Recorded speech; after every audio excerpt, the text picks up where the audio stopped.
तर मित्रांनो, हे बघा, हे आहेत अन्नाचे झाडं आणि ते आहे समोरचे याचे झाडं, आपले हरमन 99चे झाडं आहेत ते समोरचे. हे बघा, हे याच्यामध्ये 4 खाडे आहेत फक्त आणि अन्नामध्ये 10 ते 15 खाडे खटा पडलेले आहेत.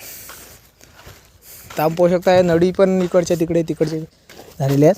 हे बघा, याला हे दिसत आहे ना तुम्हाला खाली, हे दिसत आहे, हे या मुळे आहेत त्याला हे आलेले आहेत त्याच्या खाली. हे बघा, या झाडाला पाणी जास्त झालं तर हे झाड पिवळं झालं. तर आता आम्ही लिमिटमध्येच पाणी लावलेलं आहे. पाहू शकता मित्रांनो, आपण सफरचंदांच्या शेतात आपण आलेलो आहे. तर आता मी तुम्हाला लाईव्ह येतो मित्रांनो, लाईव्ह येणार आहे आता जरा भऱ्याने, कारण की मी मीटर पेटीजवळ चाललो आता.